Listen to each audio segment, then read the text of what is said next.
mean everything to me because I know you mean everything to Christ. And Christ means everything to me. I called on the Lord. I said, man, Father, this is real. Will you watch over them? Will you raise them up to be strong? I'm just a man with flesh. This is what you called for in your scriptures. You said they wore studs and fringes, they got it on. You said they will follow the law, they doing it. You said under your house side they ought to love one another, and they doing it.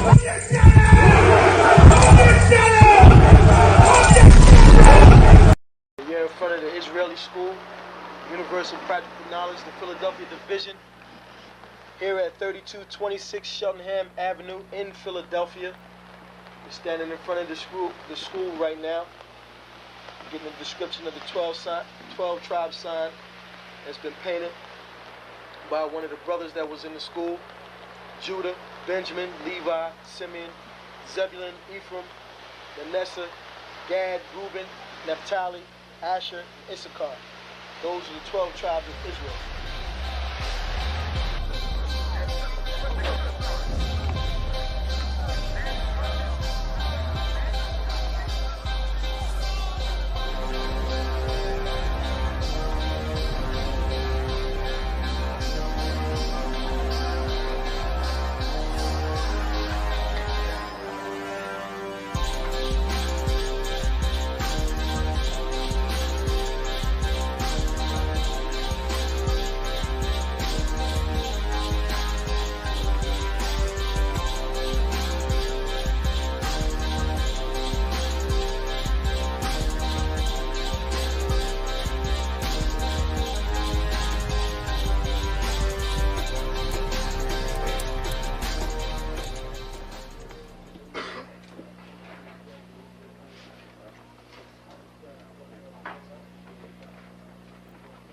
Shalom. Shalom.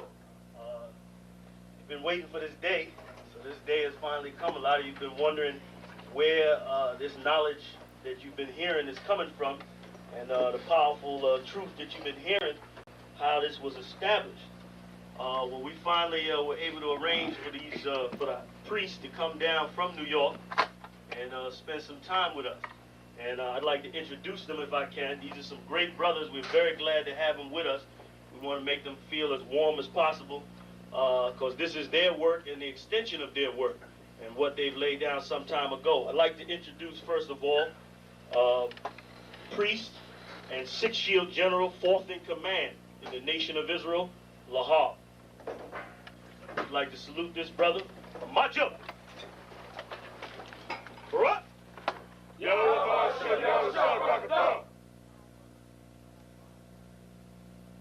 Yeshabiam, which means sit. And I'm going to turn it over now to Priest General Lahab. Water, brother. I'd like to say this, starting off, we're very impressed at your school here, and we're very impressed to see that the brothers and sisters in Philadelphia think enough of the Most High and the Bible and the truth and your nationality to be a part of this, because most of the brothers and sisters are running from the truth.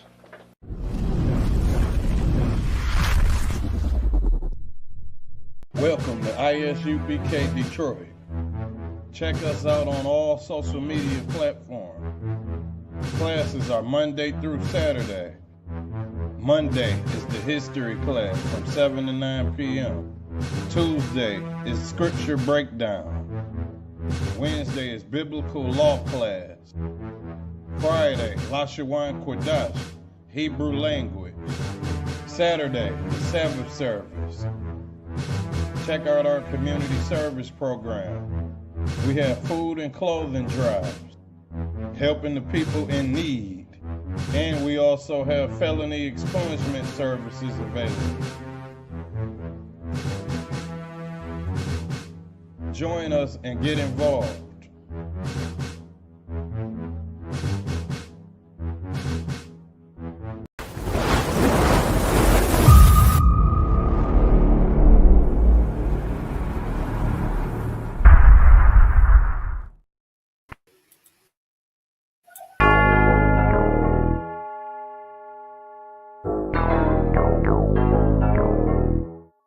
ironic.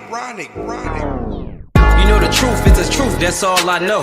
Cry loud and spare not, you gon' get exposed. A few real niggas left, you not one of those. Real soldiers, we was born to stand 10 toes. If he ain't one West, that nigga not one of mine. He got a purple 12, me, I got a black 9. The truth is the wife of my youth, chop of my concubine. Had to die to get my rib, that bitch forever mine. You know the game, a bishop gotta be blameless. But GMS teaching niggas to be rapists. They screaming we snitch. When Joe Morgan was killed by your brother, y'all ain't say shit. Real prophets only dwell in the UPK, PSA, we don't sign NDAs. Real prophets only dwell in the UPK, PSA, we don't sign NDAs. Hey, 100 deep, 100 shields on, that's 100 priests.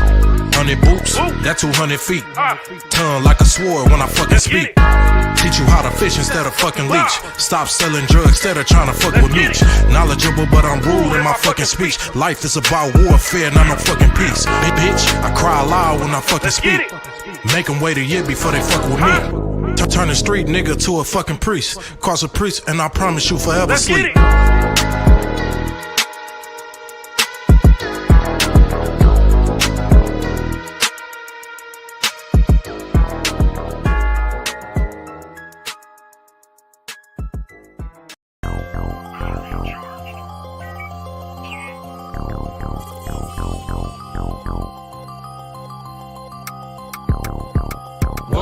One West, that's who we are, nigga. One West.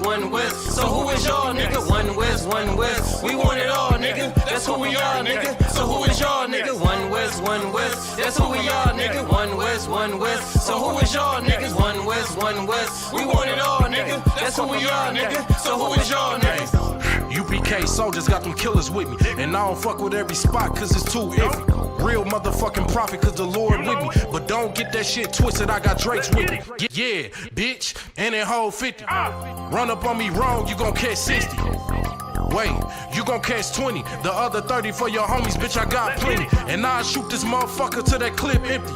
Taking orders from your bitch, you a fucking simpy. Shit, should be televised. The way I'm cutting niggas up, bitch, I'm a samurai. Niggas swear they in the truth, but telling hella lies. Stumping like you Greek, bitch, you Hellenized.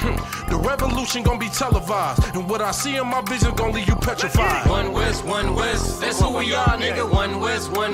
So who is y'all, nigga? One West. We want it all, nigga. That's who we are, nigga. So who is y'all, nigga? One West. That's who we are, nigga. One West. So who is y'all, niggas? One West.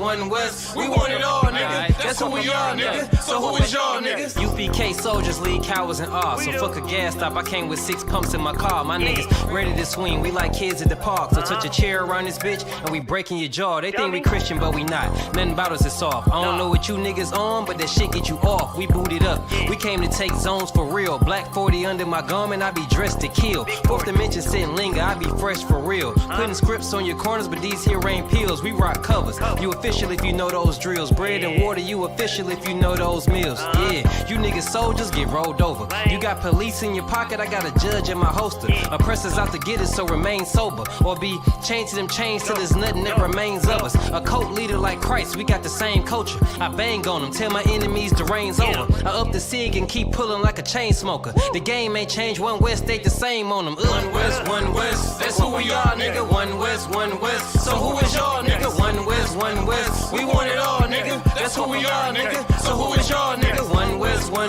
That's who we are, nigga. One West. So who is y'all, niggas? One West. We want it all, nigga. That's who we are, nigga. So who is y'all, niggas? Niggas talking prophets, yeah, we got plenty. We the reason why it's Israelites around the city. Call Kazak, tells the rock, bring Shamar out. We about to slide on them, see what niggas talking about. Young dog think he wise cause he a Kim head. That shit lame, they didn't survive, nigga, Kim is dead.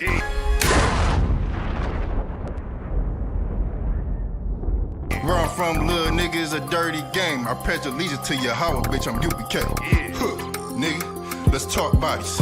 Set up on your corner, wake up everybody. Big priest, until I'm dead deceased. The mission is complete until you're off the street. So y'all on the internet, stumping down the street. But take the poor and the weak. Touch your sister or a brother, you gon' be sleep. But take the poor and the weak. and the weed. One West, that's who we are, nigga. One West. So who is y'all, nigga? One West. We want it all, nigga. That's who we are, nigga. So who is y'all, nigga? One West. That's who we are, nigga. One West. So who is y'all, niggas? One West. We want it all, nigga. That's who we are, nigga. So who is y'all, nigga? Fucking with the brothers, then I'm giving out major pain. Clip full of ball heads, I'm shooting out Damon Wayne's. Driven ambition, I ain't never changing lanes. Wise as an old man, but I ain't slanging cane. This ain't a game, this shit way deeper than rap. You speaking the cap, but the shit y'all speaking is cap. I'm 5,000, but I still keep it a stack. I'm in the truth, not cause back then I was seeking the facts. Crying loud for the niggas that's deep in the back. And the Lord with me, ain't no reason for keeping the strap. We peep the attacks, niggas say we ain't speaking the facts. Stealing breakdowns every time we teaching in class. Niggas snitching, y'all out here squeaking with rats. We be on the street corners teaching that Jesus is black. We on 125th Street, Harlem, nigga. You see where we at? One West, that's who we are, nigga. One West. So who is y'all, nigga? One West. We want it all, nigga. That's who we are, nigga. So who is y'all, nigga? One West. That's who we are, nigga. One West. So who is y'all, niggas? One West. We want it all, nigga. That's who we are, nigga.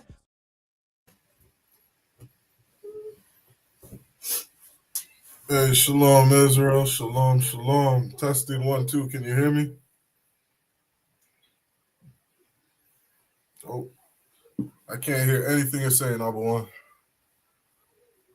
I had this going. What about now? Can you hear me? There we go. You're loud and clear. Test. Can you hear me? I can hear you clear, Abu One. You can hear me? Come on. Go. Let's get it rocking.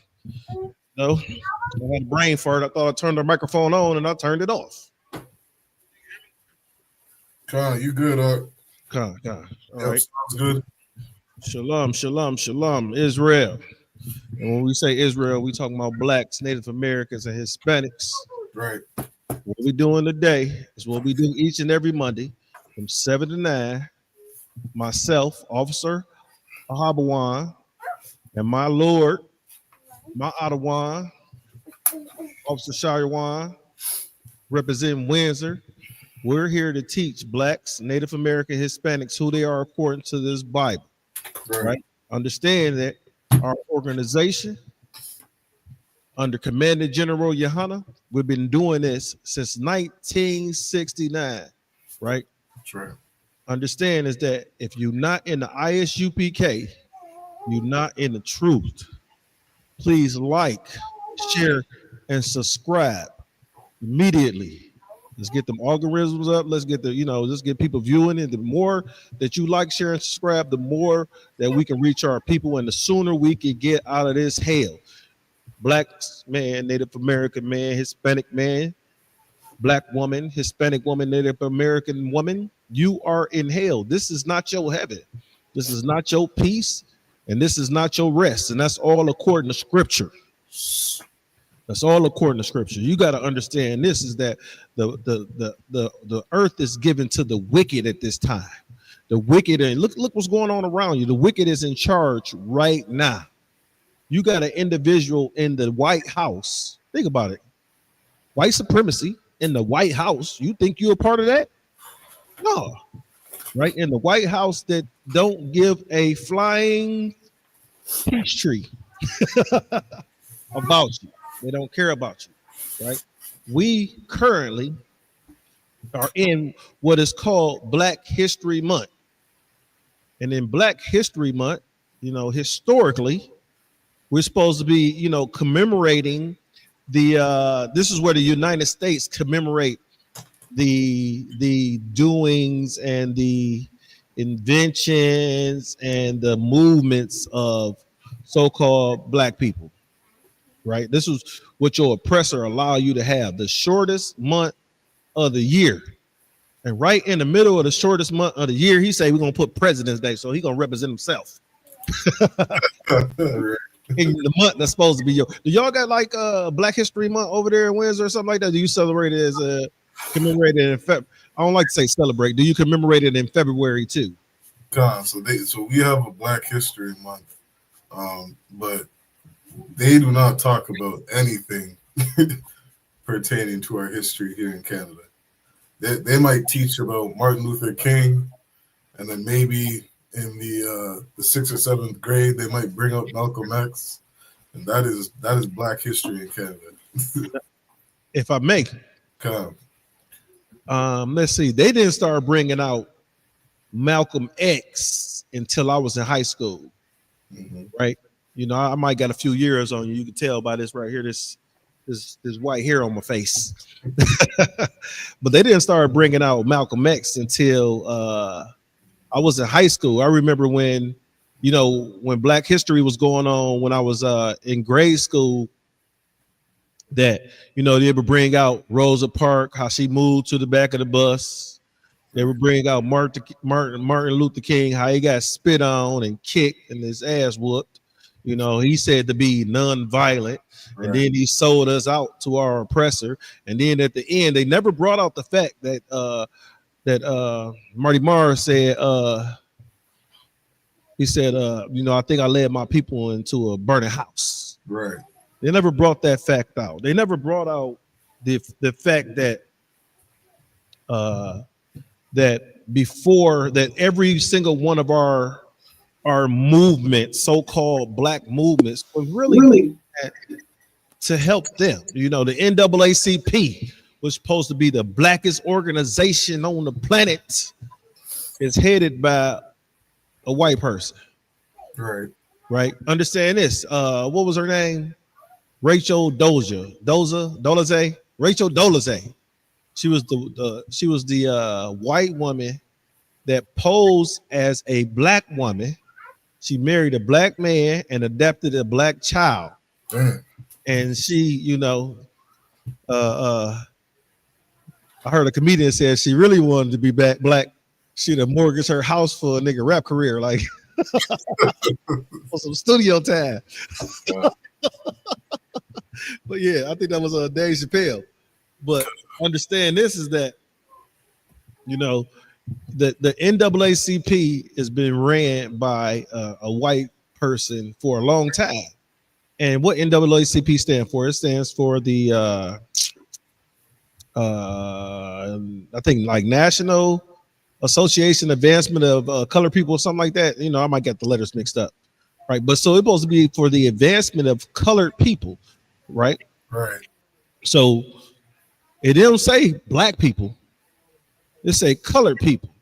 We know that, you know, Africans, East Indians, all of them got melanated skin too, right? You know, if you look in parts of Japan, and I always call China Moab, but you look at parts of China, you look in parts of all these people have some form, a little bit of melanin. If not, you know, you got some East Indians that's darker than this camera I'm looking at right now, darker than your what you got on, a black shirt.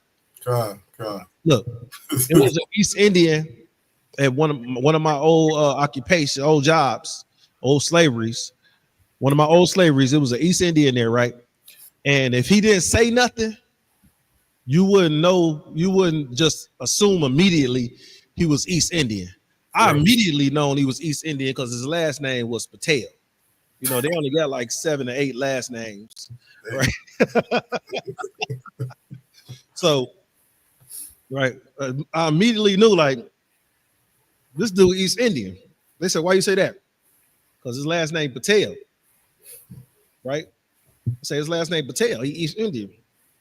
Lo and behold, as soon as, so for some reason they got them high-pitched voices, the men, like they, you know, they don't never go through, you know, but the beginning of puberty or something like that, you know. So they always be high-pitched for some reason. I don't understand that. Like, bro, this dude was like, and this is the tallest East Indian brother. I mean, not brother, but this was the tallest East Indian guy I had ever seen in my life. This dude was like 6'2". One of them being like 6'2", and then he was a big guy. He said he played basketball in high school, and I laughed because I've never known for like East Indians to play basketball. So, you know, it was just funny to me. Like, I was like, you don't see not one East Indian in the NBA. Think about it. You see an East Indian, you see Chinese people. Look at what was Yao Ming? Was he Chinese? Yeah. I think so. You see Yao Ming, you see Africans in there. You see all nationalities in playing basketball, but you don't see no East Indians in there. You don't got, name me one East Indian basketball player. I can't hear you. You muted yourself. You accidentally somehow you muted yourself. Oh, Salaki. No, I ain't see no East Indians in there. No, you don't see. You see a Chinese. You might see a German. You know what was Dirk Davinsky? He was German, wasn't he? Yeah, something like that. Yeah, but you know, you see all of them, but you will never see no East Indian in the NBA God. or in the NFL. Right? I don't see none playing baseball. You know, think about the sports. You definitely don't see them on the track and field.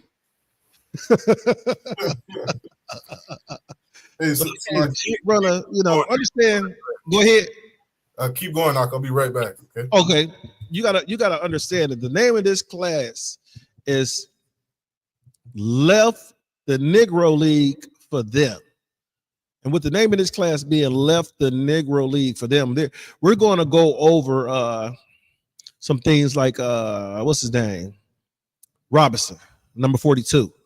You know, we're gonna go over some things like that. He left the Negro League to play for the oppressor, right? You got some other things that go on, and because it's not just, you know, sports. You know, we have our people always need to be validated by their oppressor, right? And we're going to bring some of those things out in class tonight about why, you know, and we're going to talk about why our people feel that they need to be validated by their oppressor, right? I was just watching a movie.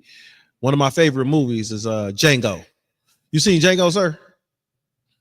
Django Unchained with Jamie Foxx. Yeah. Quentin Tarantino production. Right. The small hat. He a small hat, but he makes some pretty good movies. And so Quentin Tarantino produced this movie with Samuel Jackson and like two of the biggest black stars that we have, Samuel Jackson and Jamie Foxx. Right? He produced this movie called Django Unchained. And if you've seen the movie, it's one of my favorite movies. And you know, before we get into, you know, our lesson tonight, one of my favorite lines in that movie was when Jamie Foxx was in the house trying to go get his girl back the first time, and he had shot everybody, he was shooting everybody. He was shooting everybody, and one of the oppressors said, "Who in the hell gave a nigga a gun?" God. Right? And it makes me laugh because some of the first black police officers, and that's one of the things I didn't look up, sir. One of the first black police officers was in, you know, major city was in Atlanta, I think it was. Okay. And the first black police officers, if you look it up, and if you give me time, I will, if you want me to, sir. If you look it up, that these first black police officers, it was two things they couldn't do. One was carry a gun. Damn. So you're a police officer and you can't carry a gun. Okay, that's cool. You know, take the gun from all the police officers. Nope, just the black police officers. The black police officers could not carry firearms. And two is that the black police officers couldn't do one thing that the police officers could do that the white police officers didn't do, and that was arrest white people. So imagine you're a black police officer, you patrolling the black neighborhood, right? And it's one of those oppressor sons. He's over there, or daughters, because you know them chicks just as violent, or even not more violent than the man. And she is breaking into your mother's house, or is setting something on fire, doing some type of illegal activity activities that America deem illegal, right? Just say what this oppressor is doing something that America deems to be illegal, against the law. And as a black police officer, you can't arrest this SOB. Right. You can't put him in handcuffs.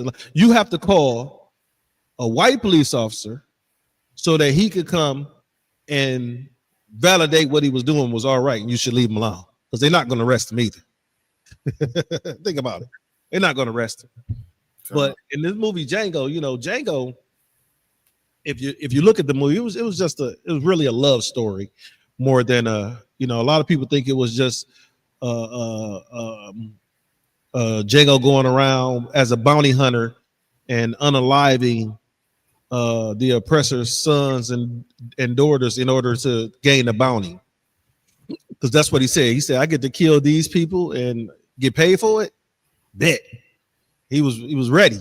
Right. You know, it was a great job for him. Think about him coming out of slavery. He went from being a slave to a bounty hunter. Right. Right. And it's so amazing that if you, Israel, you follow these laws, statutes, and commandments that the Most High has set as deemed for us to follow, you know, that's just a smidget of the things that can happen to you. You can go from the bottom to the top just by following the laws that the Most High God has created for us. We got to do it as a whole. We go from the bottom to the top, right? We don't have to play in the oppressor's leagues. You know, we don't have to play, you know, what was it? Bojangles. We don't have to be Bojangles to get an Emmy or get an Oscar or something like that. You know, another actor, Denzel Washington, is, you know, prolific when it comes to his abilities in acting. And he didn't win a Grammy until he did Training Day. Right now, understand is that all the movies he's done, from you know, movies like John Q, where he was a father trying to save his son, right? Movies like what was the movie? He was like, I'm Still Standing, with he was a naval officer, a lieutenant or something like that, and he had a young brother. He was mentoring a young brother, and the young brother had, I cannot remember the name of this movie. Derek Luke. It's the movie with him and Derek Luke. Not sure. John Q. Whatever.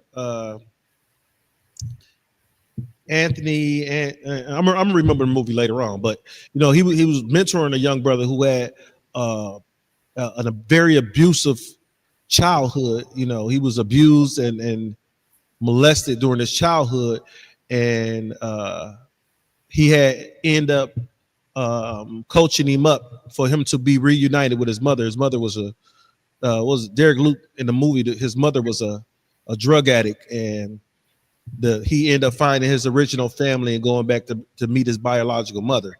He wasn't able to meet his biological father. I think he had passed away or something like that.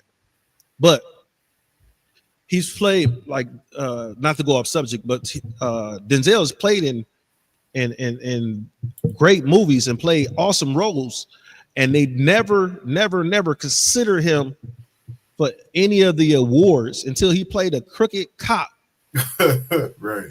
He played a dope dealing crooked cop that was, you know, harassing his people. Yeah, just a gremlin. Goddamn gremlin. God. Right. And he was the oppressor's police. Right. That's what he was doing. He was acting like them, right? And that's what I look at it as. The reason why Antoine Fisher. Yep, Antoine Fisher. Who was that? Masha? God. Shalom. Hey, sir, if you would like for us to send you the link, let me know. But he was he played great roles, but he didn't get, you know, nobody acknowledged him in that realm as a great actor until he played a crooked ass cop that was you know, destroying his own community, right? That was destroying his own community. This dude had a shootout, and he was at one of his ribs' house, and he had a shootout with another police officer inside the house with his son and his other wife in the household, right? That's some diabolical sugar honey iced tea. That's some diabolical shit right there. You know, for him to be in the household with his son And so the oppressor is acting as if he's protecting his son from his own father. Right. Which Denzel played. That's but I digress. We get into this topic. Like we said, today's subject is, the name of today's class is, they is left the Negro League for them. If I may, please do. Just to, something you had said in there that was extremely heavy as well is that, the picture that they've painted the Black American or the Hispanic man, indigenous man in America, they've in part been able to do that because we've given them that power. You know what I mean? Like, part of this integration thing that we've done, we go and play baseball for the white man, and he controls that league and that media. He controls how he promotes that business. We do things like we want to be a part of the white man's Grammy Awards. You know what I mean? Yeah, we're gonna have to play a part where you want that Grammy Award. You're gonna have to sell some dope and destroy your people. You know what I mean? Because these are the ways that they want to portray us. You know what I mean? And they're allowed to do that when we give them that platform. Whereas when we go and we make our own leagues and our own businesses, our own HBCUs, we get to control that narrative. Right? So it's an extremely heavy point that you were bringing out, because there were so many different things that integration destroyed. You know what I mean? And it's more than just economics. You know what I mean? It's almost like that saying, like, we sold our soul to the devil. We did. You know what I mean? Think about it. Go ahead. Yeah, and that's heavy what you're saying, because we did sell our soul to the devil, right? And we're selling our soul to the devil. Think about what the scripture says. The scripture says the devil's the deceiver. That's right. So with the devil being the deceiver, who is deceiving us? Who do we call the devil? The oppressor, right? And we've done things to so that the oppressor will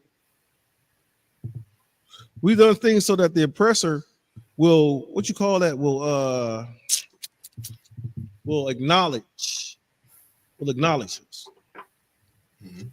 Slakia, sir. Can you handle this? I gotta email Masha. Yeah, no sweat. Yeah, because it's like, and this is one of the things, that one of the main things we teach in the ISUPK is that the oppressor is the devil that the Bible speaks of. And, one of the greatest ways that he has deceived this earth is telling Blacks, Hispanics, and indigenous people that the greatest man to ever walk this earth looked like them. You know what I mean? They went on to change, the color and the image of Christ, when this was a brother who was our people, our family, the greatest example that we've ever had. And we do things like we want to integrate our quote-unquote religion, integrate our gods, integrate the things that we believe in our culture. We start to sell ourselves and the things that we believe in to worship other gods. It's not a small thing to, say that, we're going to allow these Roman gods to be a part of our culture. We're going to step into these Grammy Awards and, take on some of the culture of our oppressors as if it's a light thing. We as a people have always been told biblically to be holy, to be different from everybody else. Damn right. These are the things that we're supposed to hold on to as a people. Right? So we go and we integrate into their religion. You know what I mean? What do they have? They have all these different Christian names of their congregations, like some world ministries or all nations come together. Christ, Church of God in Christ, right? Like Baptist, right? African Baptist, Yeah, I mean, you do these things. Next, you know, you're gonna be inside that Christian church, celebrating. What's that African one? I'm gonna say Kwanzaa. Methodist. What are they celebrating after? Is it Kwanzaa during Christmas or something? Yeah, something like that. You're gonna be celebrating Kwanzaa and Christmas and Valentine's Day and every other holiday of every nation of people because you're not holding on to what is yours. Yep. You know what I mean? Like the one of the biggest downfalls of our people is integration. Right? Yeah. I may, sir. Yeah, go ahead. What comes to mind as you were saying that was the scripture says, envy not thy oppressor, and it says, envy not thy oppressor, and choose none of his ways, right? For us to leave the Negro League and go into the MLB, right? We're envying the oppressor.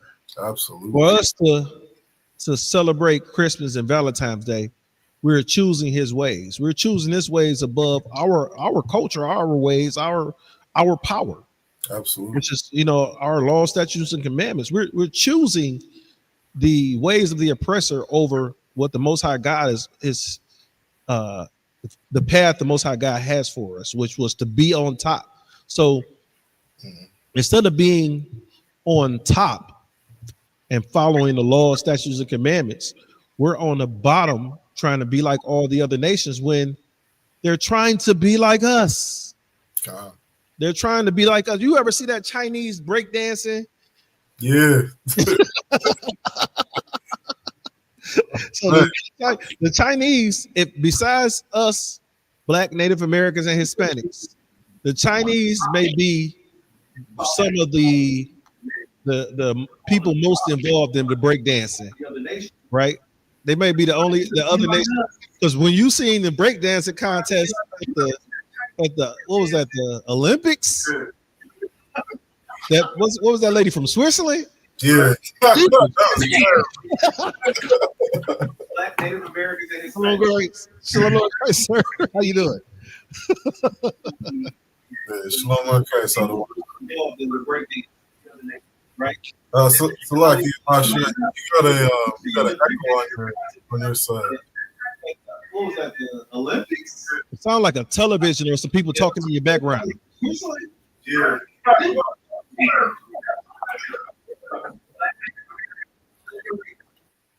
So like I'm just gonna I just put you on mute for a sec, other one.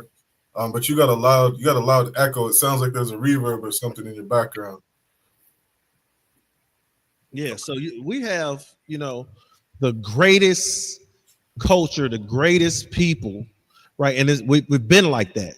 Understand that Tulsa, areas like Tulsa, Oklahoma, and even when you look at before Tulsa, Oklahoma was annihilated, you had the Red Summer where they were in 1919, where they were destroying Black communities that were similar to Tulsa, Oklahoma. Right? Understand this is that, and I always reiterate this, is because 60 years, right? Slavery was supposedly ended in 1865. Right? So in 1921, less than 60 years after slavery was so-called abolished, Black people own the largest bank in America, right? So they messed up and left us alone for a little while. And we was accelerated to the top. They're like, oh, we can't have that. Bomb them. Right? So you hear stories like, oh, this was the first time, what was that? When the I think it was when the World Trade Center got crashed into. This is the first time that there's been an aerial attack on American soil. You forgot 1985 and you forgot 1921. Right? The news was broadcasting like, this is the first time planes were used to attack on American soil, right? When the entire time planes flew over those row houses during the move in '85.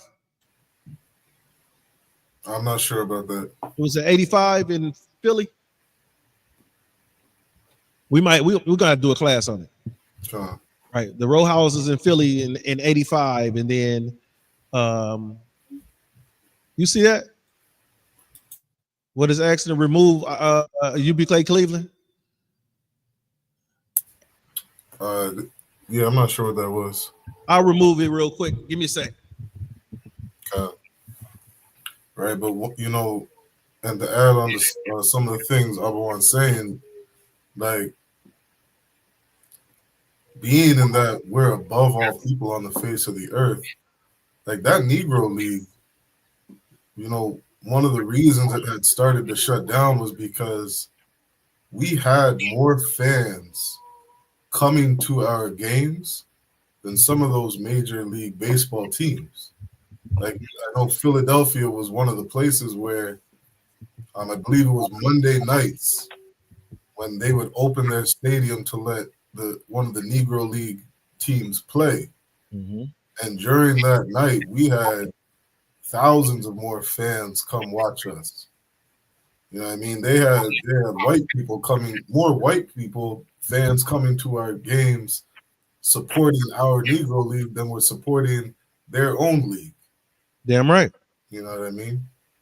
And so had we kept that momentum and just sticking to ourselves and building up our business, you know what I mean? Lord knows where the Negro League would be today.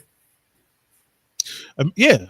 Imagine if what was it, the ABA for the basketball league? Right. So imagine if instead of us, you know, joining with the NBA, imagine we would have stayed the ABA. Right. And then at the end of the year, at the end of the season, you have the ABA versus the NBA. We will win, just like they did the same thing with the Negro League versus the MLB. We would win every time. That's right. Right? Imagine they had to change the rules because brothers was jumping, flying in the air and falling out of the sky and dunking on people. Yeah, I remember Shaquille O'Neal was one of those brothers. They changed the whole rules around basketball just because of Shaquille O'Neal. The rules start getting changed with Dr. J. Right. Yeah, Dr. J. He didn't walk these rules on you. That's right. Whenever we start to become better, they have to change the rules. Think about it. They have to change the rules in life so that we won't surpass them. Right? There's no such thing as an even playing field between the children of Israel and the oppressor. Right? Because the oppressor is always going to put obstacles in your way, and we've seen it throughout history. They're going to put obstacles in your way so that you won't gain the advantage over them. Mm-hmm. And with us having those obstacles, we still do what? Look at this. They dropped crack cocaine in our neighborhoods. You still got engineers, doctors, lawyers coming out the neighborhood. That's right. With two parents hooked on cocaine. Mm-hmm. Right now, these oppressors, if you look at the FBI profile of future terrorists, it's a male oppressor from the ages of 18 to I think it's 60 or 61, right? Who was a honor roll student, right? But somebody picked on him. So now he hates the world. And that's the FBI profile of a possible terrorist. We were, as black folk, Native American folk, Hispanic folk, so-called Hispanic folk, guess what? We was picked on by the government. And you don't see us going out, you know, doing the things that a privileged oppressor do, right? You just in the news not too long ago, you had an oppressor kill the CEO of one of these major healthcare organizations. He unalived one of the CEOs of a major healthcare organization. because of some claim he didn't get passed. When we don't have a claim to pass with our insurance company, guess what we do? We let it hit our credit report. Like, so be it. Right? So we are not like them and they are not like us. I was trying not to say that. You know, we're not the same people. That's right. With us not being the same people, we do things differently, right? Before we get too far off subject, I just wanted to say I got a little snippet of what, you know, Wikipedia says that Black History Month is, if you would like for me to read it. Come on, let's get it. All right. So Black History is an annually observed commemorative month originating in the United States, where it is also known as African American History Month. It begins as a way of remembering important people and events in the history of the African diasporas, right? They keep calling us Africans. I hate that. Initially lasting a week before becoming a month-long observation in 1970s. So a lot of people don't know that before the 70s, it was Black History Week. And after the 70s, it was pushed to a month-long celebration. Well, commemorization, not a celebration.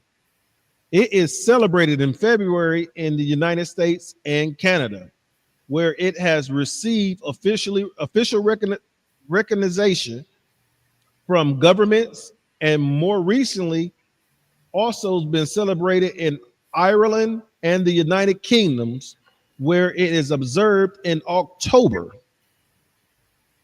Right? At least in Ireland and the United Kingdom, you get 31 days. I think October got 31 days. Yep. You get 3 extra days. Right? It says Negro Week because it changed from Negro Week to Black History Month. Negro Week in 1926, the peculiar Black History Month was created in 1926 in the United States when historian Carter G. Woodson and the Association of the Study of Negro Life and History announced the second week of February to be Negro History Week. This week was chosen because it coincided with the birthday of Abraham Lincoln on February 12th and that of Frederick Douglass of February 14th, both of which Black communities had celebrated since the late 19th century. If I may, Upper One, please. Do they teach Nat Turner? Anything about Nat Turner during Black History Month? I did not learn about Nat Turner until, and I'm 46 according to the Greco calendar. But I didn't learn Nat Turner until I stepped into the UPK. And what about Toussaint Louverture? He's the brother still don't know who Toussaint Louverture. Still don't. That's why I keep. You see, that's why I go to Machine. Watch it. Machine is a historian. He's been alive 893 years.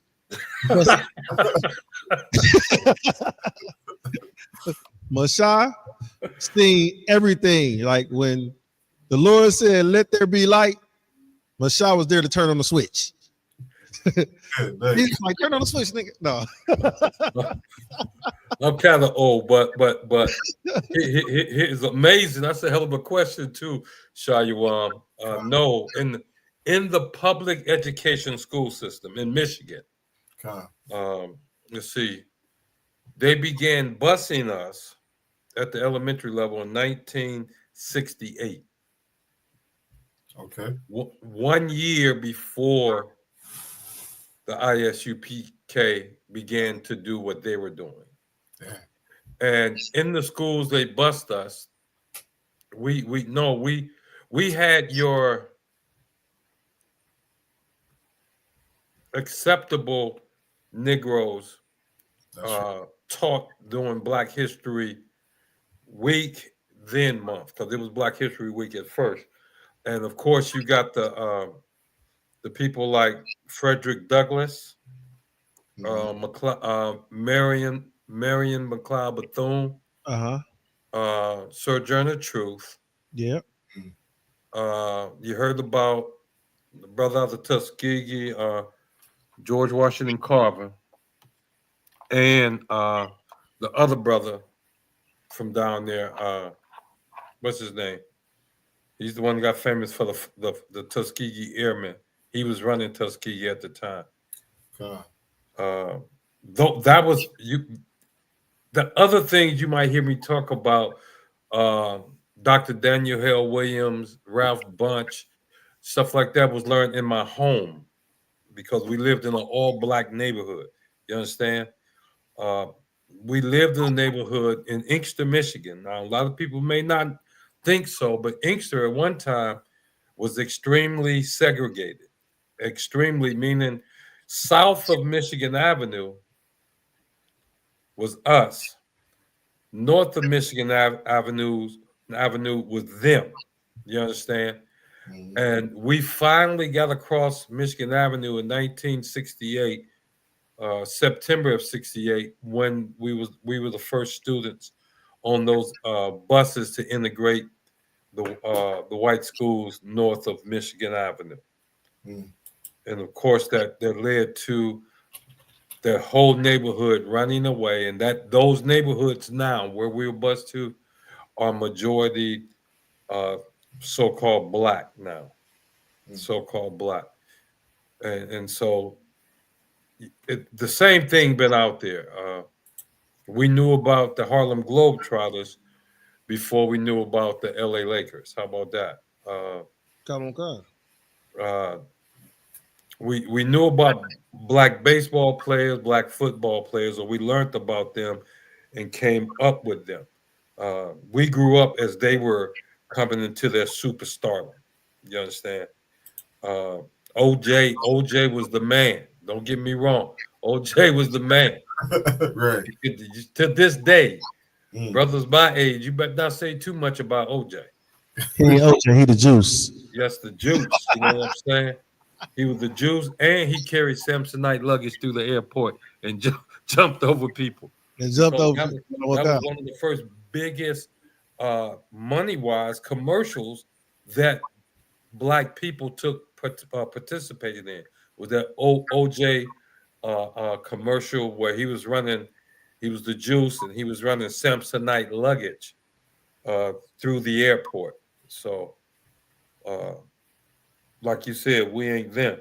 But if I could, real quick. Yep. You mentioned why we having problems over there. We having problems. The white man, the oppressor, has been able to get over on us for one simple thing.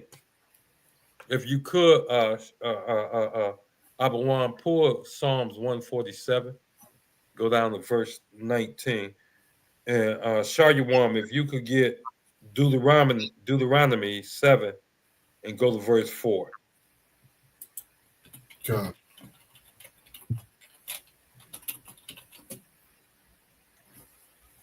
Read that's Psalm 147 first. And then I'm gonna get right out your way and go back to being quiet. No, see, you understand, sir. It's a pleasure having you in the class, right? And one of the things that I lean to is that the history I've just read it, right? There's some things that you've seen that we've only read, right? So we have to go by what the books say happened, and then with depending on who wrote the book, you may not have the true depiction of what went on. So it's an honor to have you in the class with us. The Wilder. So this is Psalms 147 and 19. Psalms 147 and 19. Listen up, Israel. He showeth his word unto Jacob. He showeth his word unto Jacob. Go ahead. His statutes and his judgments unto Israel. His statutes and his judgment unto Israel. What that's telling you is that the Most High took the time to put his law in such a form and to give it to Israel. Remember, he met Moses up on that mountain. If I may, sir, I want to include 20. I'm gonna get that. We're going there. We're going there. And he wrote it down. He gave it to Moses. Moses, go down the hill. And what were we doing? Worshiping the calf. We have already begun to follow other people, because that calf worship was not our worship. That calf worship was a form of Egyptian worship. You see what I'm saying? That was what Egyptians did. They worshiped that damn calf. We didn't worship that calf. We had just left Egypt. And yet some of us in our minds was so, how can what's that when you get locked up a long time, they say you were what? Indoctrinated. They say you was institutionalized. Some of us were so institutionalized by Egypt. When we left, the second Moses wasn't looking. We convinced Aaron. Don't forget that was Moses' brother that built the calf. We convinced him to build a calf, and we began to worship it.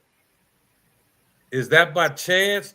Is that, did the Most High know we were going to do that? Did you think different? Read what you got, Shaywan. Come, sir. This is the book of Deuteronomy. I'm gonna come back to you, Abawan.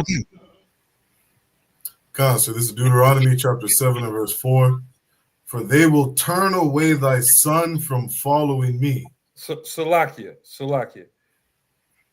Go ahead and hit 3. I want to give them just a little bit of context. Verse 3. Neither shalt thou make marriages with them. Mm-hmm. Thy daughter thou shalt not give unto his son, nor his daughter shalt thou take unto thy son. Now, if you want the backstory, it's simply Israel's getting ready to go into the land which the Lord, the Most High, has given them, is going to give them. And he's giving them some warning. This is the biggest warning he gave us ever. Always, he's telling us the same thing. Beware of other people. Keep reading. For they will turn away thy son from following me. Hold that right there. Give me verse 20, Abawan. Psalms 147 and verse 20. He has not dealt so with any nation. Okay, check this out. He gave his law, statutes, commandments to Israel. His judgment. What's judgments, Shaywan? So judgments are the punishment of breaking the law. It's the consequences of the law. A lot of people like to say the judgment is the punishment of the law. What the judgments are the consequences of the law, i.e., choose ye this day who you will serve. But me and my house, we will serve the Most High. That's right. I.e., I set before you this day life and death. Choose ye life. You see that? So the consequences of keeping the law is life. The consequences of breaking the law is death and destruction. So the consequences, the judgments of the law is the consequences of the law. Finish that up, Shaywan. Come. That they may serve other gods. You see that? This is why the Most High is telling us to leave other people alone. That's right. We ain't got no business. Watch this. We ain't got no business going out there and learning the line dance with them. We don't have no business going out there. I would dare say ice skate with them. I mean, you can ice skate if you're in that country, but you know that's what they do. We took, we gonna rule if we do it. But we got no business looking to commingle in any kind of way with anybody outside of Israel. I mean, it's so tempting to say our oppressor. But do you understand this? If you commingle with the Koreans in little bitty Korea is about the size of Florida. The whole country is about the size of the state of Florida. If we decide to go over to Korea right now and commingle with them and say investigate commingling with them, I would advise you, before you do that, go down to Second Market. Before you do that, go to the areas that are considered to be off duty for the military, the American military GI, when he's not performing his official duties. What you will find in those pockets of off-limitness is on top of each other. Israelites whose mothers were Koreans, fathers were GIs, and they went back to the States and left mother and child in Korea. In other words, even if as little as Koreans are, if we were to commingle with them, they would become our oppressors. There is not a heathen on the face of the earth that if they got the chance to commingle with Israel, that they would not attempt to put Israel in slavery. That's right. You understand? And with that, I'm gonna go ahead and be quiet. That's heavy. What you're saying, sir, is that and even when it comes to, we've been talking about the entertainment business, is that when these individuals sign these contracts, they're putting themselves in servitude to these oppressors. And when we say oppressors, understand is that the 12 tribes have been oppressed by every nation on this earth. We've been oppressed in some shape, form, or fashion. We've been in servitude in some shape, form, or fashion. We've been slaves in some shape, form, or fashion to every nation on this earth. And when you sign these contracts are just not bound to earth. If you read the small print, it says, it's small print in these contracts that won't allow you to use your own name under the sun. So Mars is under the sun. Jupiter and Pluto under the sun. The sun shines a long way. We have other constellations and galaxies that our sun can be seen from. Right. So you can't even go to we're in the Milky Way right now. What's galaxy such far off, and use your own name, because the oppressor, you sign a contract with them saying that he owns your name. Right. You got that, Sharon, you got another article that you sent me. You want me to get into that? Yeah, absolutely. I was just gonna say I want to get into that article, and any of the points, if you brothers here, that you want to jump in on, please jump in on. Hey, sir, should we if possible, can you check the comments real quick? Just give a shout out to whoever on there. We got to make sure we keep these people coming back. Shout out to Shalakia Allah. Yahba Shemir Shabbat. We got Nasaga Bar. All right. Yahba Shemir Shabbat. We got Carolyn Radsville. We got the sister out of Chicago, Yahweh Shemal Thaba Shemir Shai. And we got Elder Charles. Elder Charles checking in from Jacksonville, Florida. Yahweh Shemir Shai Brakatha. All right. Shalom. Which one you want to jump into? Yeah, I'm going to jump into this article. There's a couple points couple points I wanted to bring out in this. Speaking of everything we've been talking about so far, it's an article from the Major League Baseball website, giving some of its information on the Negro League. Is that the economics one? Con. I got it right here. You want me to get started? Oh, I got it up. Okay, con. Yeah, because it's a long article. I don't want to read through all of it. There's just a couple points I wanted to bring out. So I want to start in the Negro League team owners, and this article gives a really good history. If you want to, brothers and sisters want to go through it itself, I'll post the link in the chat. There's a lot of good information here, speaking on the Negro League. And so it says, Slovakia.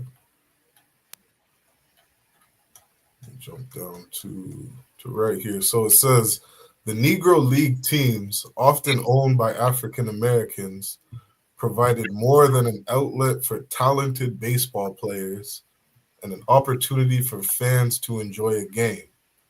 The contests were also an opportunity to give back to the African American community. The Negro League team owners relied on their fans to help keep their teams afloat, and because the owners typically lived in the community where their teams played, they felt the need to reinvest in the community, right? So one of the things it's saying here is that, it's the fans that kept this league alive. You understand? It's the fans, the people that are coming to support the league itself, is what was, pushing and propelling this league to be able to survive. We're going to jump down a bit. It says... If you could, hold up right there. Yep. Hold on. Let's go. Slide that article down a little bit more where he was reading. Oh. See, I'm fit to show. No, you went too far. There we go. Right there. It's right there. Negro League, often owned by African Americans, provided more than an outlet for talented baseball players, right, and an opportunity for fans to enjoy the game. Okay. The contests were also an opportunity to give back to the African American community. That's right. Now look at how they deemed they gave it back to them. Negro League team owners relied on the fans to help keep their teams afloat, and because the owners typically lived in the community where their teams played, they felt the need to reinvest in the community. Let's see how they reinvested. Community charities were selected, and a portion of the gate receipt was donated to the designated charity. Games were also an opportunity for Negro League teams to promote African American celebrities. In return, the games had a sense of showmanship that would help to attract fans. If I may say, because one of the big things to take from this part is, like Abawan had opened with, this class is that we are above all people on the face of the earth. Understanding how talented we are as a people. That talent that we had is what really propelled, this league to thrive, number one. And number two, we saw that we had some economic challenges. And so what did we do? We found different creative ways to help bring this business money. We brought in famous artists, talented singers, musicians, talented actors. One of the ways that we help promote this game is that we had a flavor, like we had a flavor to us that attracted people that was different from the white man's league. Yes, sir. Like we had a type of showmanship that Officer Marshall just read. we had a type of showmanship that we had that brought flavor to this game that made people want to watch. Con. I don't disagree with you with all of that, but the second sentence of the next paragraph. Yep. Read that, where it starts with people went out. Cut on concept. Let me get there. It says, additionally, areas that the Negro League teams were located saw a boom in their profits when the teams were playing. People went out and spent money, leading to nearly 75% of game day revenues remaining within the team's community. Right there, that last sentence you just read tells you why the Negro Leagues of anything was targeted and will always be targeted. Read that last sentence again. It says, people went out and spent money, leading to nearly 75% of game day revenues remaining within the team's community. So then, you already mentioned that our guys was talented. Right. They didn't just play baseball, they put on a show. That's right. They talk smack like Negroes been talking smack since slavery. They put on the show. They made baseball the modern day what that place Spartacus had to fight in? The Coliseum. It was the modern day Coliseum. And the feats that they were performing, guys who were way better than Jackie Robinson, was so magnificent. Watch this. That even the white public began to trickle over there and check out the black ball game. So what was a black baseball doing to American baseball? That's right. If I may, sir. Con. The Negro League was how can I say this? They were better performers than the MLB or the American Baseball League, right? To the point where it was stealing fans. All right. Absolutely. Slaggy, if I may add. Come. And not just stealing fans, but it was destroying their economy. It was destroying the oppressor's economy. That's what you're saying? Come on. Now, what would you do if you own a baseball team and then some little minion, according to you, came to your town and tried to play with you, play ball? He wanted to come on your team and play. You said no. He said, okay, no problem. But he go get a bunch of the cats from the hood he ain't never met before. He get them together and teach them this ball, show them how to hit the ball, show them how to throw the ball, and they get together a 9-12-man team so they can have extra people, right? And they convince people in other counties to do the same thing, right? And y'all begin to play against each other. Everybody within horse distance is coming to see y'all play because the brothers from my hood representing the hood. You understand that? So everybody from the hood, from this county that look like me is coming out to see me represent them at that time. Why? Because we didn't have any other opportunities to show off like that. What's so heavy about what you're saying, sir? Go ahead. What's so heavy about what you're saying is that when I was growing up, we used to play baseball, basketball, and football, right? And when we would get together and play, baseball, basketball, football, whatever everybody play, it would get to the point where it would be our neighborhood against another neighborhood, against another neighborhood, somebody we had to set up and schedule the games. We really had a league right there in the hood.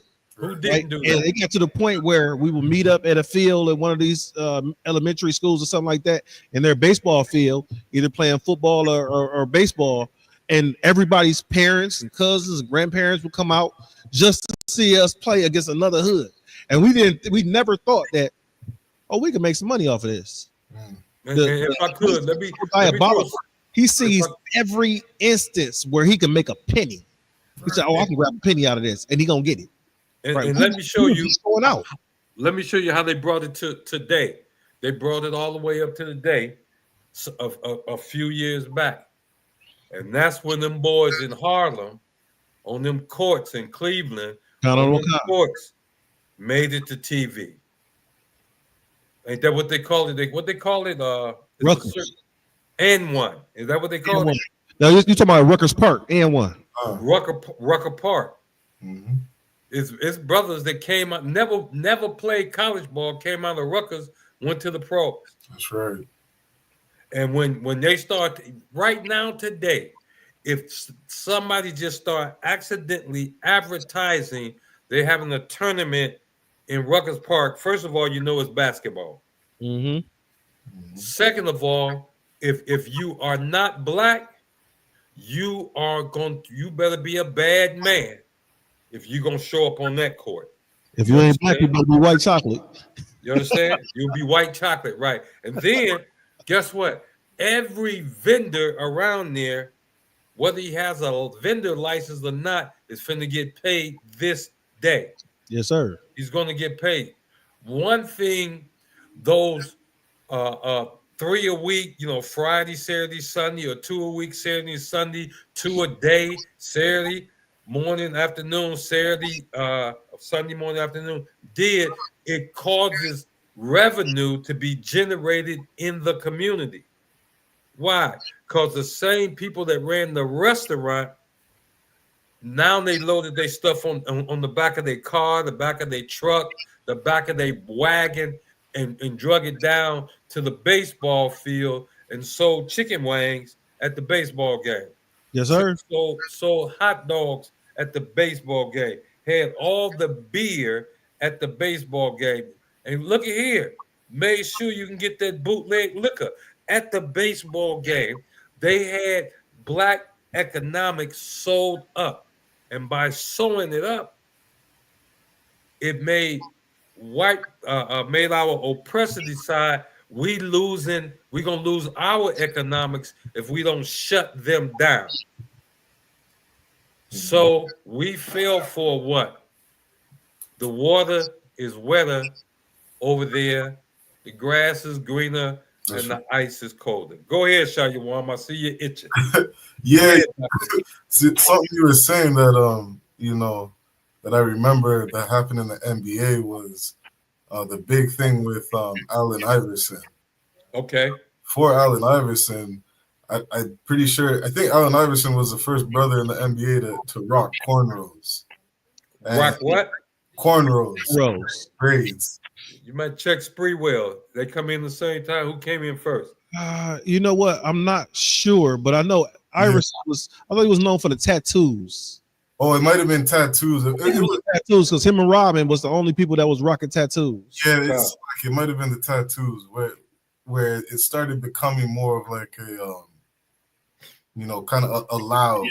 It was started like the professional look that they had of NBA players started to change.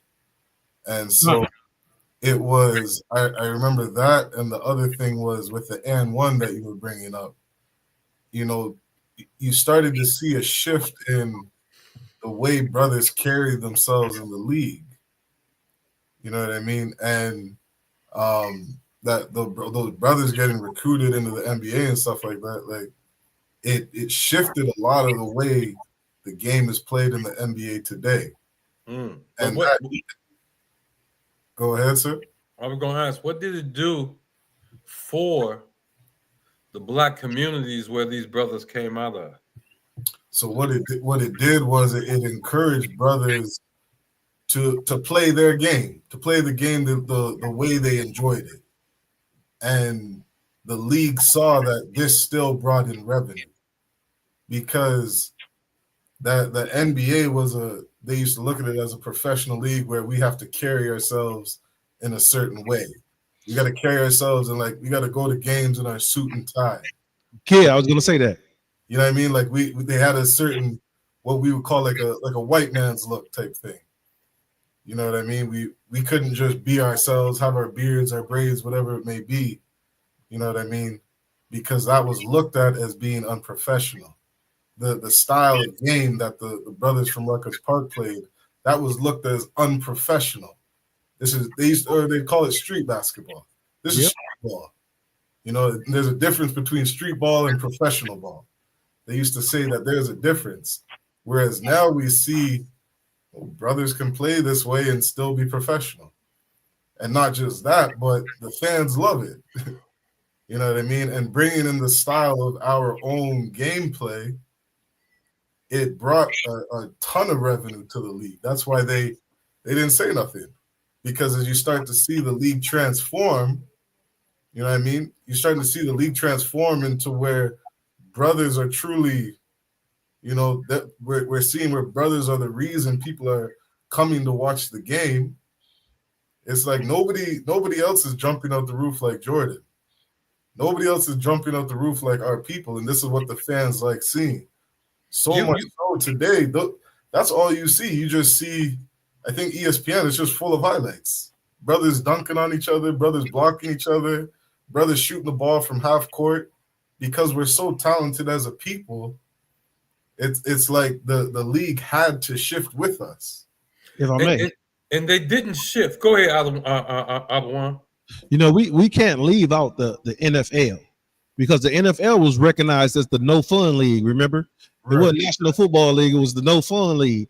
Remember, they were and me personally, you don't watch the game to see somebody run the ball down the field, score a touchdown. You watch the game to see because what attracted the women was after they scored the touchdown, they little dances that they do after they do a touchdown, right? So it started to pull not just, you know, the brothers want to watch it, now the sisters want to watch it too, because now they get to see some type of theatrics when somebody scored. You should see some theatrics as a brother get a sack, or some theatrics as, you know, they make a good play. Mm-hmm. And they started to allow us to be us. Because think about it, when you playing spades, when you got that hand, you slamming them cards down. You talking cash money trash, slamming the hell out of them cards. You might stand up and slam them down, right? When you're playing dominoes, we do the same thing. We have a showmanship when we winning that we about to let everybody know we winning because we ain't used to winning. I'm hearing y'all. Who's that brother, Abawan? I don't watch NFL too much, but I know he was a brother who's a quarterback, but he also just loved to run the field. Well, you got a couple of guys. The quarterback for Baltimore, the dude, you give him the ball, you hand off to him, he run, he out. Yeah, right. Yeah, he I cannot remember his name. I can see his face, but I can't remember his name. But you know, a lot of times when you get black quarterbacks in the league, they don't block for black quarterbacks because black quarterbacks are usually known. They're gunslingers, but they can run. God. So they don't invest in the offensive line like they do when you have an oppressor as a quarterback. Think about this, sir. I don't know if you remember when Tom Brady was the quarterback for the Patriots, and Tom Brady had an offensive line where I think he didn't get sacked. He got like sacked once the entire year. They end up making a Visa commercial or Discover Card commercial saying we protect our quarterback. Right? The offensive line was in the commercial, right? Because this credit card company was saying we protect you from fraudulent activities. Right?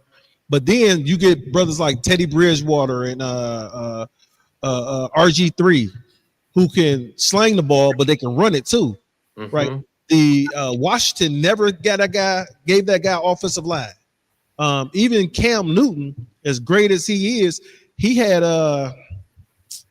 not Cam Newton, I'm talking about Russell Wilson, but both of them, they never really had a spectacular offensive line that backed them up. Right?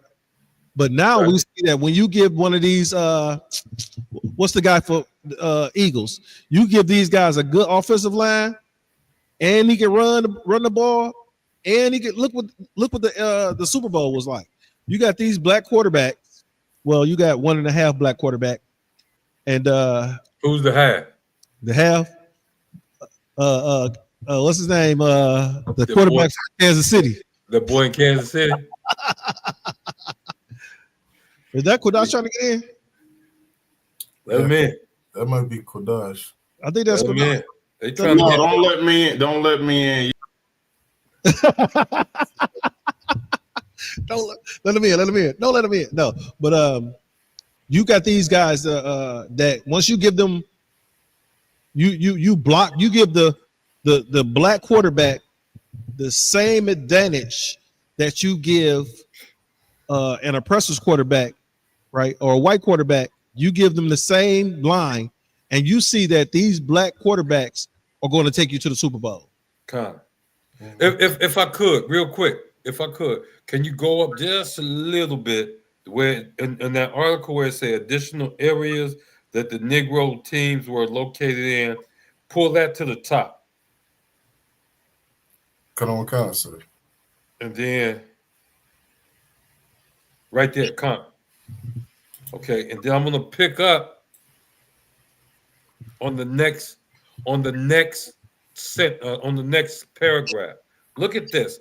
And this is the thing I'm trying to point out to you. Shalom, y'all about Shema Shabakatah Lawan. Shalom, y'all about Shema Shabakatah. And this is where I want to put you at, because this is a fantastic, hell of an article, right? Because it's showing you exactly, it's showing our people exactly what was going on. Now, you saying we know the Negro League faded out after Jackie Robinson. But let's read this paragraph on there now. Read where it say Negro League ball players. Pick that up if you could. Yep, so it says Negro League ball players could, on average, make more money than those working in other professions. Stop. Name some more professions. Engineering, medical, attorneys. Slow down, brother. Slow down. Because I'm making a point. This is a baseball player in the 1930s as a Negro baseball player before the black leagues were done away with, before the Negro League was done away with. A Negro ball player could make more money than other professionals. Just look at the professionals in the hood at the time. Let's go again. Name some professionals. Lawyer, doctor, attorney, lawyer, engineer. Hold on, you're still going too fast, brother. Oh, kind. Yes, you want to slow way down here. It's important at this point to understand that you want to know what type of professionals was running our neighborhoods, our black hoods, our towns, because baseball players who the white man said wasn't nothing, who our oppressor said couldn't do anything, could make more money than the average professional anything in our community. We had doctors. He made more money than doctors. Lawyers. He made more money than teachers. Damn he right. made more money than them. Anybody that could get on the ballot and become a politician, the baseball player made more money than this. They played a man to play a game. More money. Now watch this. When we ran it ourselves, our people came out. Our people supported that. Our people made sure our community had what it needed based on the funds. This is one of those situations that everybody got paid. You've heard that before. A brother come to you, he done ran into a slick way of doing something. Look here, dog. Everybody can get paid. Black baseball, Negro League baseball made sure everybody in our community could live like a decent human being. You understand? Let's read the next sentence. What does it say after that? What's the next sentence? So it says, by the early 1940s. By the early 1940s, all right. Negro League Baseball was the largest African-American enterprise in the United States. Negro League, don't run past that. You got to slow down at that. That's bigger than the black churches. by 1940. Let me ask you a question. Who's trying to get rid of Amazon, Walmart? Who else is super big like that? Who's trying to get rid of them? Nobody. But by the 1940s, when I say get rid of them, I ain't talking about Musk is mad at the guy that made Facebook, is mad at the guy that came up with Apple. I ain't talking about them. They all in the same playing field. You see what I'm saying? But to say by the early 1940s, the Negro League Baseball was the largest African American enterprise in the United States. That's right. That means no black business collectively was larger than they were. And when I say collectively, that includes the black church. If I may, now do you understand? Watch this, bringing in an annual revenue of approximately $2 million in 1940. Mm-hmm. This was due in large part to the dedication of the fairs. This is the exact thing that happened when black folks support black businesses. If I may, sir. Con. And what you're saying is so heavy, but this is how you know it was a systematic collaborates to shut down the Negro League, because you don't see Facebook. Make that plain. You don't see Facebook and Twitter trying to shut down one another, right? And then you don't see Instagram beefing with TikTok, right? Understand this is that they understood that black people were making this type of money in the 1940s, right? So in order to keep another way to keep this type of fundage in the black community is to do what? Let me entice their players to join our league, right? So now it's not their money, it's our money, and we giving them some instead of you making your own money. Not only that, it happens every time they get ready to take over one of our communities, neighborhoods, areas, however you want to put it. One of the first thing they do is entice what's called the black brain drain. Now understand, before integration moved in, before busing moved in an average black neighborhood, you found lawyers, doctors, teachers, principals, factory workers, bums, bus drivers, school bus drivers, every profession you could think of, they live in the neighborhood together. Mm-hmm. And then some nigga come along by the name of Martin King talking about, I have a dream. If you watch our neighborhood from the time Martin King came along until 30 years after him, after his death, you would see our people have diminished in the exact same way as the black the Negro League baseball players. You see that?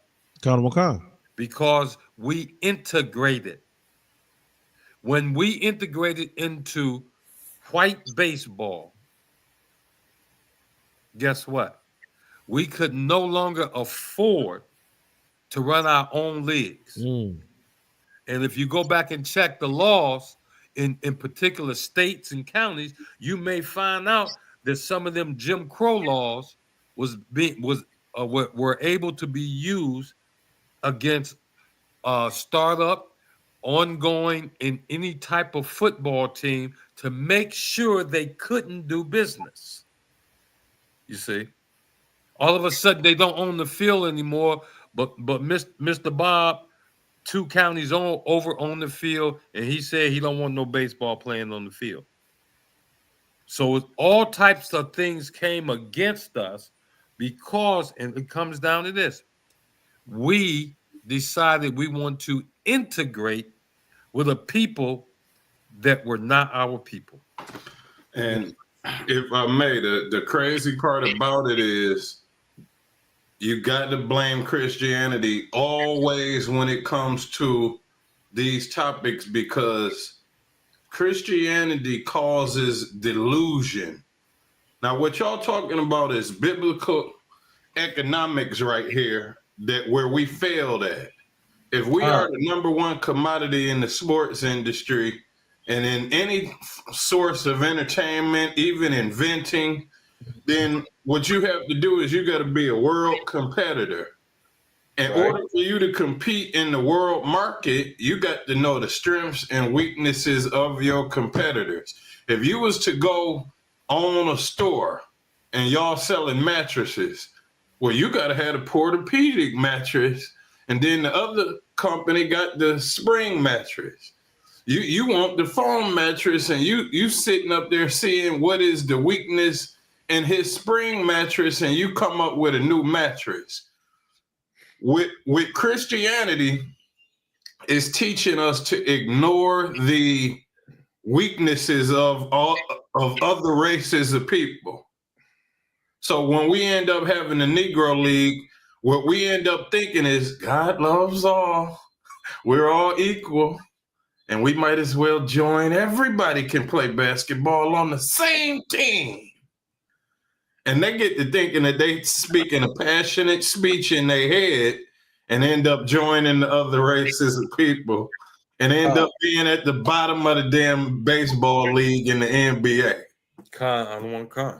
They think they Martin Luther King when they think this crap. Right. Everybody can join and we could all dribble and pass the ball and have assist. And before you know it, you at the bottom of the Negro League. You don't even have a Negro League no more. They don't say everybody can dunk. Yeah, everybody can't dunk. Everybody.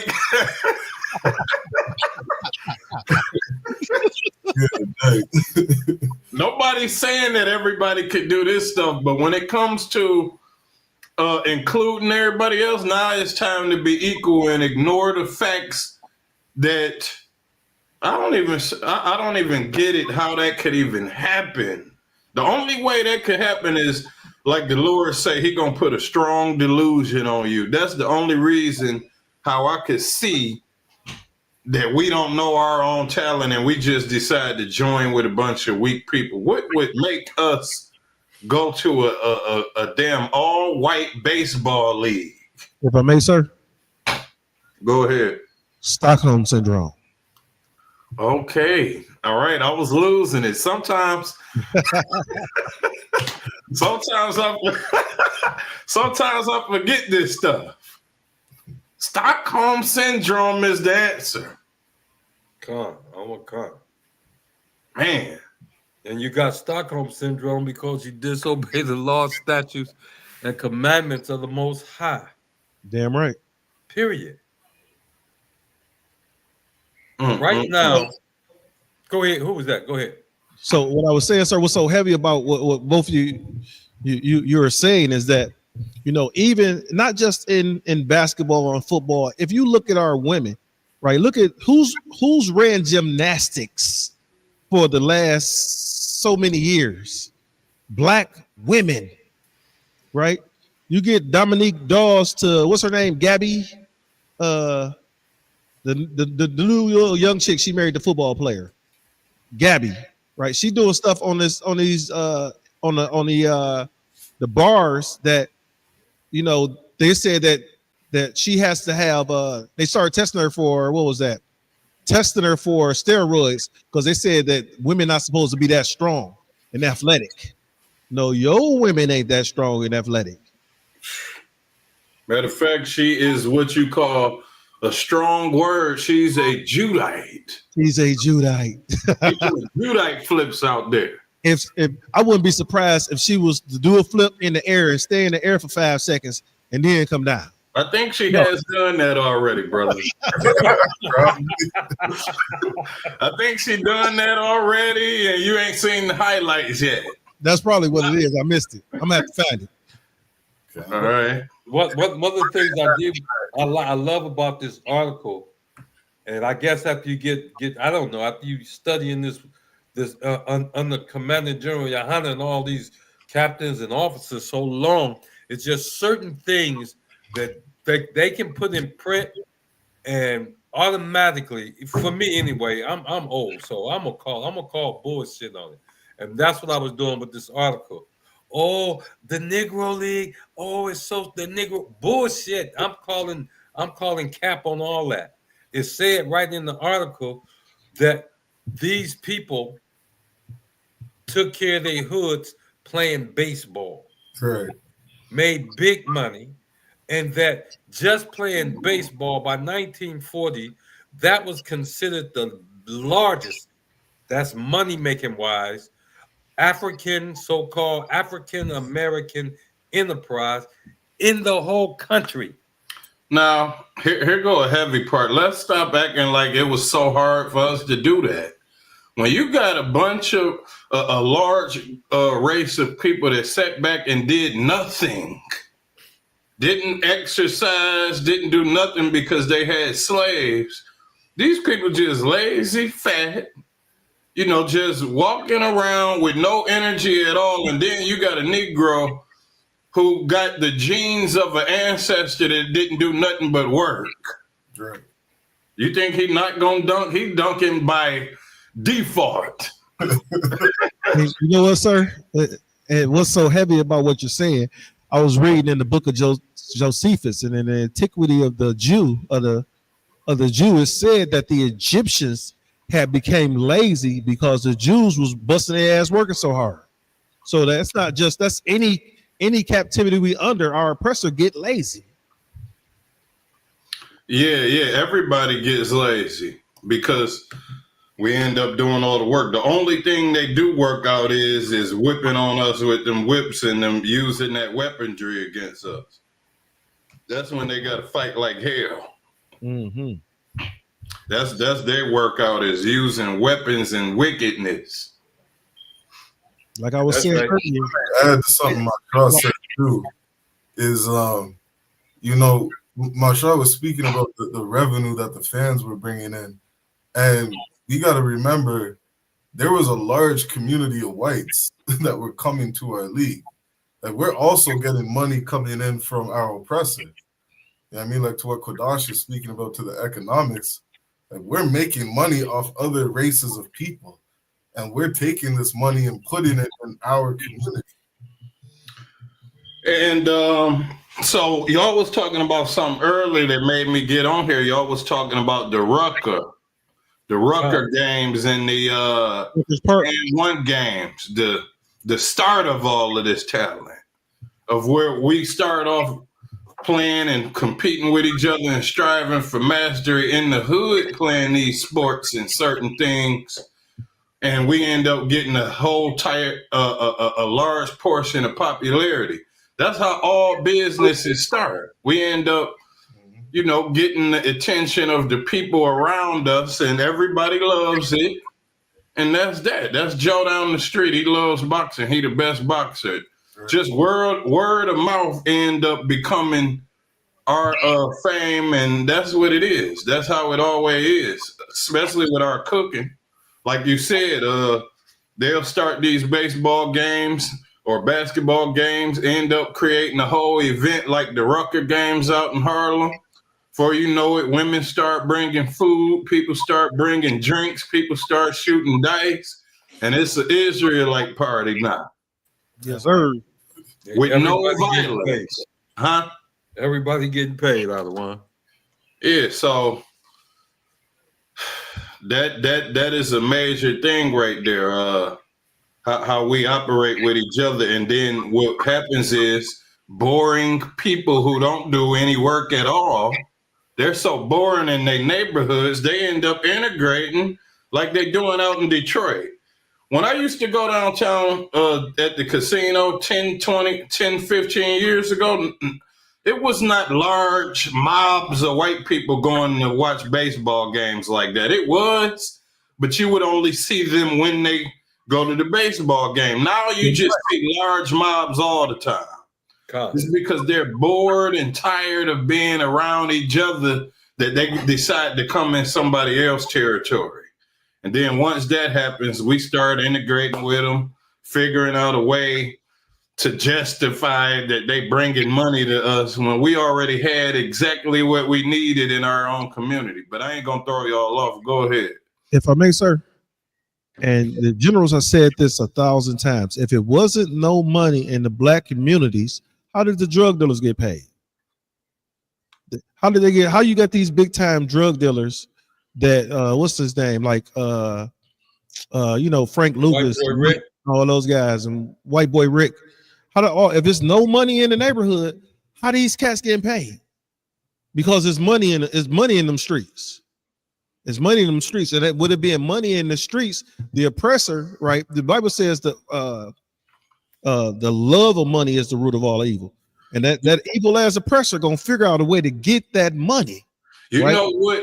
It ain't even money, because when we look at the value of money, it all comes down to a value, or I think that's the word I'm looking for, a value. When it comes to money, what you're looking at is value. So when we have these entertainment gatherings, or I'm trying to figure out another, like the baseball game or a gathering, right? We have a gathering and have some type of entertainment going. It is value inside of that, and people want it. Right. A lot of the stuff that the oppressor is selling us ain't got no value to it. We don't want it. A lot of the stuff he's forcing us to get, but the stuff that we had in our community, it was valuable. It was something we needed, wanted. We always was athletic. We wanted to play basketball and enjoy each other's company. Before you know it, somebody come around, capitalize on it, franchise it, and turn it into a damn business. Now basketball is like a chore. So it's really a value based on what you're saying, Habawan. Come on, sir. God, that's lucky, and that's where, you know, they capitalize, like Quadash is saying, on brothers like Jackie Robinson. You know what I mean? And that's why he's spoken about, one of the reasons he's spoken about during Black History Month, because they see this brother who has all this value, and they're like, let us take this brother and put him in our league. Mm-hmm. You see all the value he brings to the Negro League. Let's see if this brother will join our league and make us money. You know what I mean? Let's see if we can use their talent to better our business. You know what I mean? And that's what they did, and that's exactly what they pushed on us, as if that was a good thing for us. As if integrating and leaving our business and building up their business, this brother should now be celebrated and remembered every year during Black History Month. And then that goes right back to the point when you said, when we leave our stuff and go to theirs, that goes right back to Christianity. Right. We end up thinking in our mind that everybody could, or they convince us, because what a white person got the gall to do in certain cases is he'll use reverse psychology and say, hey, you're racist. Why can't everybody play? So they'll act like they're getting ready to hang you while they tell you you're doing something wrong by excluding them. Like, I remember looking on Instagram and a girl was like, I love my black men. I love my black men. And then the third line she said was, I'm not racist, though, but I love my black men. You know why she said, can anybody tell me why she said she's not racist, though? Don't nobody know? Khan, I don't want Khan. If I could, I want. She said she's not racist because she already know supporting black men publicly, she's going to be labeled a racist. I wouldn't say it like that. I'll bring it home like this. She knows that some white person going to get on the comment section and say, hey, you love only black men, you're racist. I would tell them yes. Somebody is going to attack her in that comment section and say, Well, hey, you said you only love black people. How dare you? You don't love everybody? That's how they talk to weak women and children and weak people, period, that won't confront them. And then before you know it, it's planted in your mind that just love everybody. Once that get planted in your mind, now you're thinking about joining their athletic association. Right. If I may, sir, Shayawan, if possible, could you see if we got any more new questions, comments real quick? God. We just had Nawa checking in, Yahushua Thamba Shima Shai sis. And that was it. Okay. It's on you, sir. I'm gonna get with y'all probably next week also with this history class, because this one of my favorite topics. So when y'all ready, we could all come in again, and then I'll pull out some of the books and we'll go into some other history. Me and Katab was getting ready to go over timelines. We probably still going to do that, but them timelines is heavy. But that's just a sidebar, though. Go ahead. Yeah, we were last week, not last week, but a couple weeks ago, we were looking at some of the things and combining what was going on in American timeline is for our history is like as far as like Tulsa, Oklahoma, the Red Summer, and then what was going on with the Depression and the saving of Cadillac. So, we put a little, but I would like to put like a chart or article together so that we can give to Israel to show them like, hey, all this stuff was going on at the same time, throw the Jim Crow on there and that stuff. Yeah, you might want to get in with us. I'm gonna talk to Katab, and he probably gonna join in with us next week because y'all gonna be fascinated about these timelines. Do anybody know when the Arab slave trade was? I have to look it up. The Arab slave trade was 600 AD. So Christ, let me give y'all a short breakdown of this. Around 327 BC was the Greek Empire, right, where the Greeks ran. Alexander the Greek. We were in captivity, being Hellenized. Mm-hmm. And then about let me see if I still had them timelines. About where is the Roman one at? About 70 AD, I think. About 70 AD is when the Roman Empire began to rise. So 327, and I think it lasted all the way to, for a couple hundred years. Then the Roman Empire came in. Then after that, about 300 AD, it began to fall. Maybe 200 AD, it began to fall. Then around 320 AD is the Council of Nicaea. So now, after the Roman Empire fell, half of us went to Africa, half of us went to, stayed in Rome. And we was in the Western Empire. Rome got so big, they split it up into two sections. Then it got split up into four, or I might be reversing that. But you had the Western Empire of Rome and the Eastern Empire of Rome, and we was the Western part. Half of us stayed in Europe, the other half went to West Africa. Keep that in mind when you backtrack in Black history. So about 300 AD, Council of Nicaea, they coming up with ways to try to, put their doctrine into our Bible. I got to get the actual phrases of what they were actually doing. I got it in my notes. I don't want to mess nothing up. But they putting their doctrine in our Bible for a specific person we're going to bring up next week. Go ahead. I think the phrase you're looking for is that they were Christianizing pagan symbols, paganism. It has something to do with, I got it right here. It's in my notes. All right, so the Council of Nicaea threatened to break away from the. All right, I ain't gonna go off into it. I'm just going over it fast.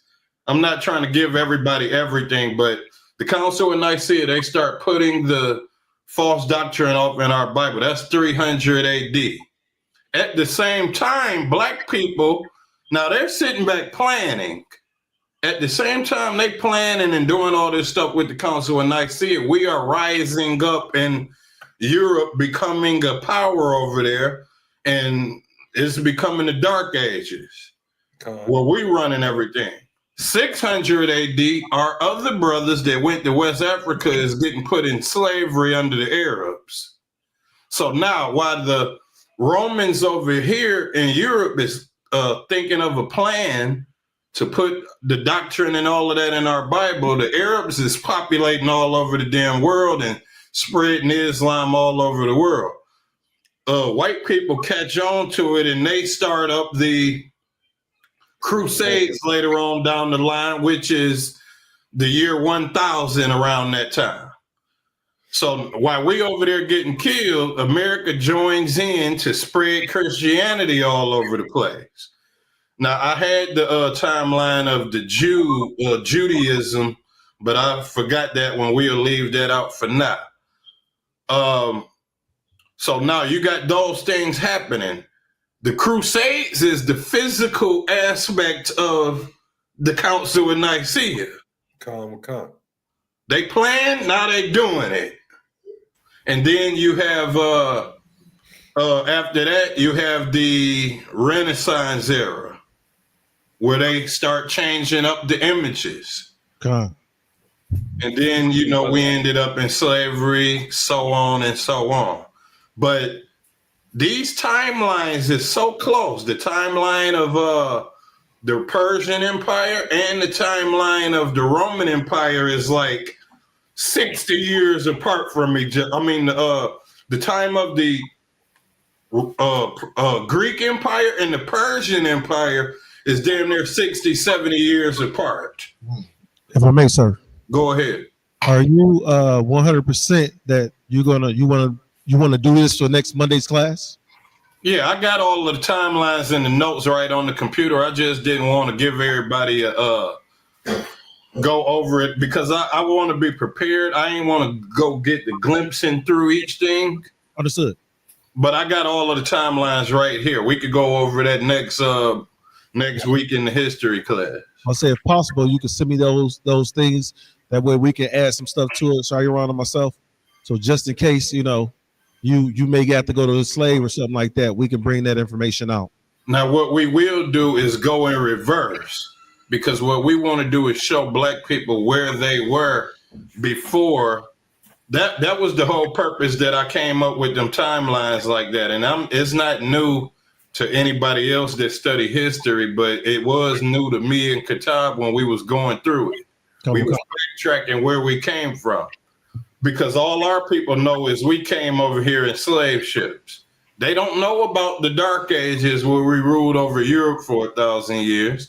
They don't know about Christ and the captivity that we were in when we were in Rome before we got over to America. And they don't know about the captivity that we were in Rome before we ruled over Europe.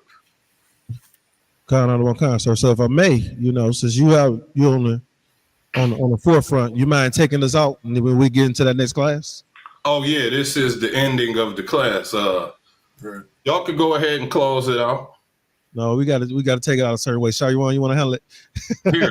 So, you can go ahead and do the security announcements, Hebrew. You got to sorry, you want me to have it? Take care of it. You got the security announcements on you?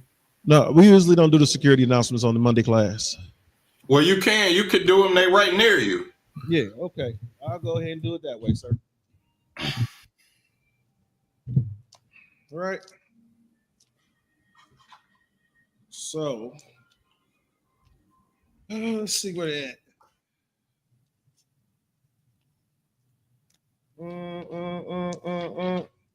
Did somebody move the book? It's not in here. You got two folders up there. It's in one of them. Yeah. Should be in that one right there. I got it. This should be in this one. Yep. Security announcements.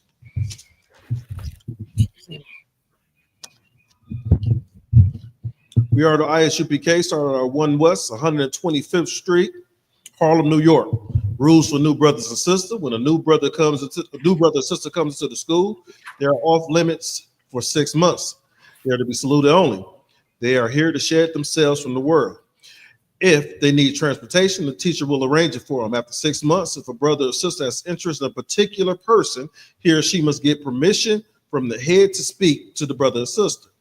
There's another 6 months when the brother and sister will court each other.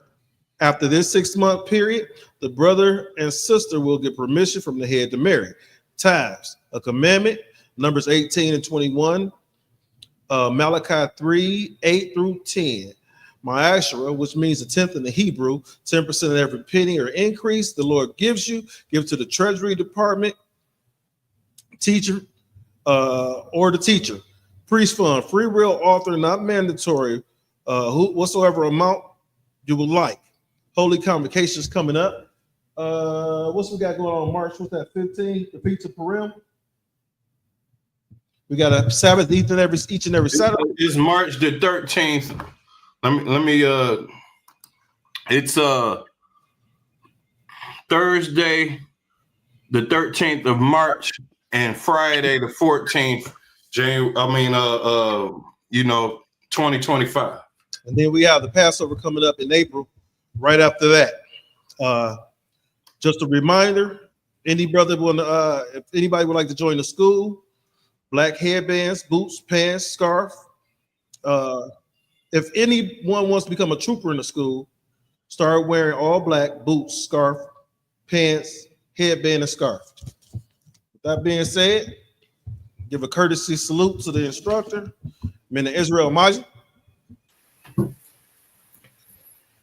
Majid Shabbat. Majid, Rock. Yabashimia Shabbat. Yabashimia Shabbat. Majid Matah. Dismiss.